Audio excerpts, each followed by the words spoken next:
यह कार्यक्रम आपकी सोच व आपके जीवन दोनों को बदल सकता है, इसलिए कृपया कार्यक्रम को ध्यानपूर्वक देखें। विश्व गुरु भारत महान। आज का विषय त्रिदेव दर्शन। त्रिदेवों में पहला देवता कौन? ब्रह्मा। क्या करते हैं ब्रह्मा? हम सब जानते हैं, निर्माण करते हैं, बनाते हैं। अब यदि ब्रह्मा जी को आपने देखना है अपने जीवन में, तो कहां देखेंगे? बचपन में, हमारे चाइल्डहुड में होता है हमारा निर्माण। चाइल्डहुड मतलब बचपन, मतलब जन्म से लेकर 18-20 साल तक की आयु। इस आयु में हमारे शरीर को पूर्ण आकार मिल जाता है। हम 1-1.5 किलो से 50-60 किलो के हो जाते हैं। हम 1-1.5 फीट से 5-6 फीट के हो जाते हैं। हमारी बॉडी को पूरी हाइट और वेट मिल जाता है। निरंतर हम बढ़ते हैं, ये निर्माण हुआ। यदि हमें अपने प्रथम देवता को देखना है अपने भीतर, अपने शरीर में, तो हमें अपने बचपन में उसका दर्शन हो सकता है। तो कहां बैठे हैं ब्रह्मा जी? कहां विराजमान है? हमारे बचपन में विराजमान है। जीवन का प्रथम पड़ाव जो हमारा है बचपन, वो ब्रह्मा का रूप है। उसमें ब्रह्मा जी वास करते हैं। यह बचपन में ब्रह्मा होते हैं। एक छोटा सा उदाहरण मैं और लेता हूं कि यदि जिस प्रकार हमारा निर्माण होता है जन्म से लेकर 18-20 साल तक की आयु में, वैसा निर्माण यदि जारी रहे तो सोचकर देखिएगा। यदि 100 साल तक जितनी हमारी आयु कही गई, हमारा निर्माण वैसे ही जारी रहे, तो हम कितने फीट के हो जाएंगे? हम हो जाएंगे 25-30 फुट के। क्या कोई आदमी ऐसा देखा है आप लोगों ने? और यदि हमारा वेट निरंतर ऐसे ही बढ़े तो हम हो जाएंगे 200-300 किलो के, 400 किलो के। यदि कोई साधारण व्यक्ति आप लोगों ने देखा है ऐसा? नहीं। तो ये जो निर्माण का समय है ना, ये बचपन का ही है। एक और छोटा सा उदाहरण, कितनी सुंदर व्यवस्था, कितने सुंदर ढंग से बतलाया गया है हमारे जीवन के हर पड़ाव को। उनकी संगनी बताई है माँ गायत्री। गायत्री कौन है? शिक्षा की देवी, ज्ञान की देवी। गायत्री ज्ञान की देवी है ना।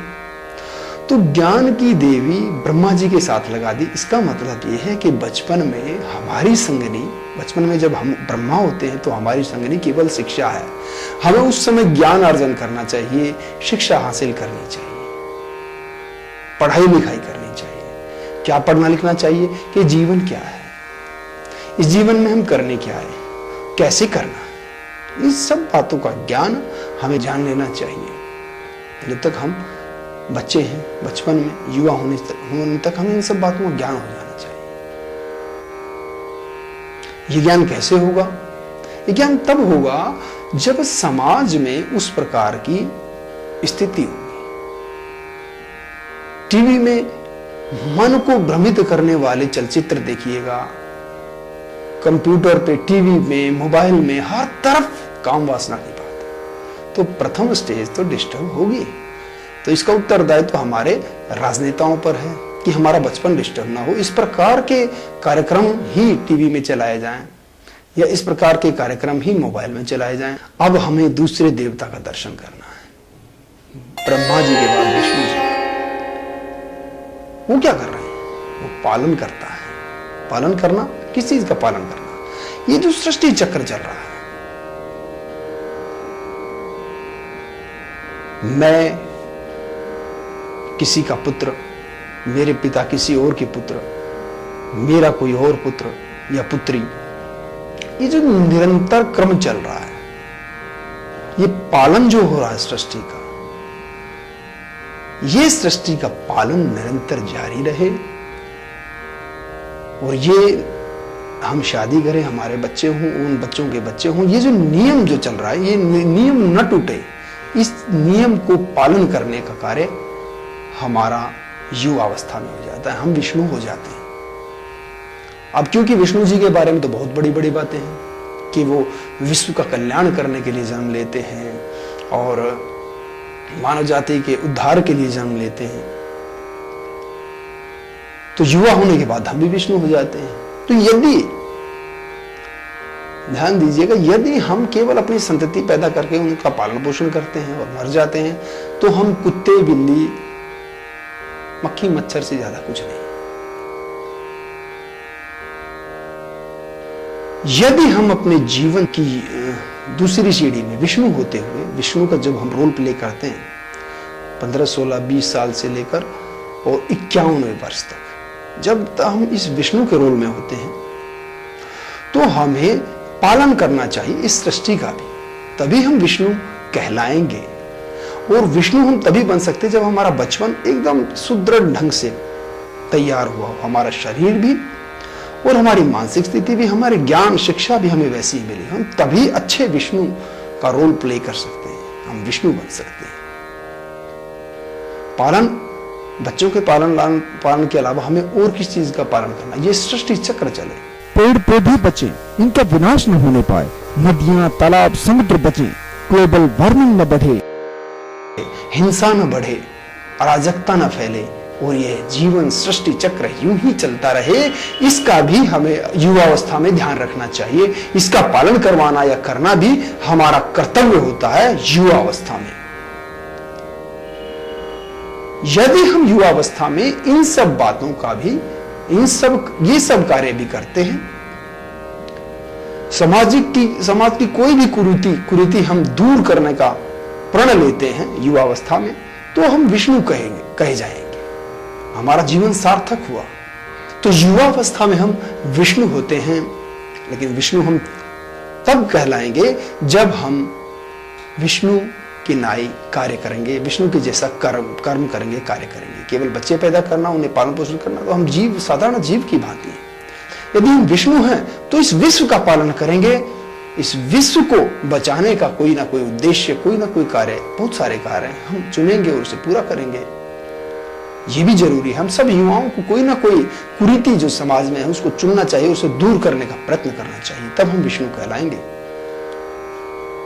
जो कि हम हैं, जो हमारे जीवन की सार्थकता होगी। एक बात मैं आप लोगों को बतलाना चाहूंगा कि नशा होना चाहिए, नशा जरूर करना चाहिए, लेकिन मित्रों नशा करना चाहिए अपने जीवन लक्ष्य की पूर्ति का। इस समाज से किसी न किसी कुरीति को नाश करने का नशा होना चाहिए, न कि शराब का नशा होना चाहिए। अब विष्णु जी की पत्नी बतलाया गया मां लक्ष्मी को, देखो और कितने ज्ञान की बात है। अरे त्रिदेवों के माध्यम से ही जीवन जीने के सारे तरीके हमारे महान ऋषि मुनियों ने हमें बतला दिए। युवावस्था में विष्णु जी युवावस्था की संगिनी बतला दिया मां लक्ष्मी को। हमें इसका भाव समझने का प्रयत्न कीजिए कि युवावस्था में हमें धन भी कमाना चाहिए, धनार्जन भी करना चाहिए, क्योंकि जो बच्चे, जो संतति हम पैदा कर रहे हैं उसके सर पर हमें छत भी चाहिए, उनको खाना भी खिलाना है, कपड़े भी पहनाने हैं, उनको शिक्षा दीक्षा भी दिलानी है। तो बगैर धन के यह संभव नहीं। और धन के सहायता से, धन के माध्यम से हम जो भी कार्य, किसी बेसहारा को सहारा देना है या कहीं हमें कोई निर्माण कराना है समाज के हित के लिए, तो बगैर पैसे के नहीं होगा। तो युवावस्था की संगिनी हमारी विष्णु रूप की विष्णु के रोल में जब हम होते हैं, युवावस्था में होते हैं, तो हमें धन कमाना चाहिए। यह विष्णु के माध्यम से, विष्णु की पत्नी के माध्यम से हमारे ऋषि मुनियों ने हमें बतला दिया। बहुत गूढ़ ज्ञान, बहुत ही अच्छा ज्ञान ऋषि मुनियों ने हमें इन धर्म ग्रंथों के माध्यम से दिया है। दुष्प्रचार के कारण, अंधविश्वास के कारण सत्य ज्ञान के बीच में अज्ञान की परतें जमा हो गई हैं। हम इस कार्यक्रम के माध्यम से अज्ञान की परतें हटाने का प्रयत्न आप कर रहे हैं। आप सब लोग सहयोग देंगे तो जरूर अज्ञान को दूर करके सत्य युग को, अज्ञान भरे कलयुग को दूर करके हम सत्य भरे सत्य युग को लेकर आएंगे। अब आता है हमारे जीवन का तीसरा पड़ाव, यानी हमारा बुढ़ापा। ब्रह्मा विष्णु के बाद तीसरे देवता है महेश, यानी शिव शंकर। तो बुढ़ापा जो है हमारा, वह शिव शंकर का प्रतीक है, भगवान भोलेनाथ का प्रतीक है। भोलेनाथ क्या कर रहे हैं? ध्यान लगाए हुए, आंखें बंद करके। क्या समझाना चाहते हैं भोलेनाथ? अपनी मूर्ति के माध्यम से, अपने माध्यम से सारे संसार को त्याग कर एकांतवास में है, ध्यान लगाए हुए हैं, वो ये समझाना चाहते हैं कि जब बुढ़ापा हमारा आ जाता है तो हमें सांसारिक विषय वासनाओं से किनारा करना चाहिए, हमें ध्यान भजन में मन को लगाना चाहिए। ये समझाने का प्रयत्न हमारे जीवन के 51वें वर्ष से यह शुरू हो जाता है, या आजकल के कलयुग को देखें तो 60 साल के बाद सही यह शुरू हो जाता है। तो हमें चाहिए कि हम ध्यान भजन में इस अवस्था में पहुंचने के बाद अपना समय लगाएं। यदि हम इस समय इस एज के बाद भी सांसारिक कर्मों में फंसे रहे तो हमारी मुक्ति नहीं हो पाएगी, हमें शांति नहीं मिल पाएगी, हम जीवन के चक्र से छूट नहीं पाएंगे। इसलिए बुढ़ापे में हमें ध्यान भजन में लग जाना चाहिए। यह बतलाने का प्रयत्न भगवान शंकर जीवन के तीसरे पड़ाव में हमें कर रहे हैं। अब उनकी पत्नी को देखिए, कितनी सुंदर उनकी पत्नी बतलाई गई, मां शक्ति। मां शक्ति क्या कर रही है?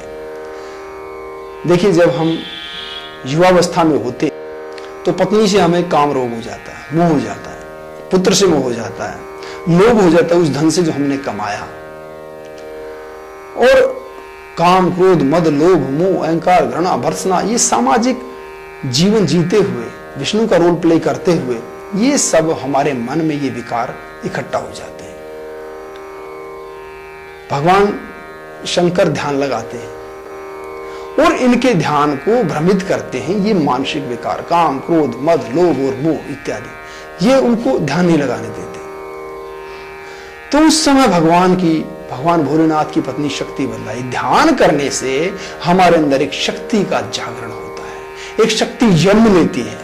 और वो शक्ति क्या करती है? शक्ति आपको देखते होंगे, शक्ति क्या करती है? राक्षसों को मारती हुई नजर आती है। वो काम क्रोध मद लोभ और मोह रूपी राक्षसों को ही तो मार रही है। यही राक्षस हमारे भीतर हमें ध्यान भजन नहीं करने देते, तो मां शक्ति त्रिशूल लेकर उन राक्षसों का नाश करती है। भजन करने से शक्ति जन्म लेती है और हमारे मानसिक विकारों को दूर करती है। जीवन के 3 पड़ाव जीवन हमारे त्रिदेवों के प्रतीक हैं। कितने सुंदर ढंग से जीवन के 3 पड़ावों को व्याख्यायित किया है हमारे देवी देवताओं ने, लेकिन हम उन्हें समझ नहीं पा रहे। अज्ञानतावश कहिए या शिक्षा का अभाव कहिए या गलत प्रकार की शिक्षा का पठन पाठन हम कर रहे हैं इसलिए कहिए, या सच्चे गुरुओं का अभाव है इसलिए कहिए, लेकिन हम इस अज्ञान को दूर करने का प्रयास निरंतर जारी रखेंगे। अपने इस कार्यक्रम विश्व गुरु भारत महान के माध्यम से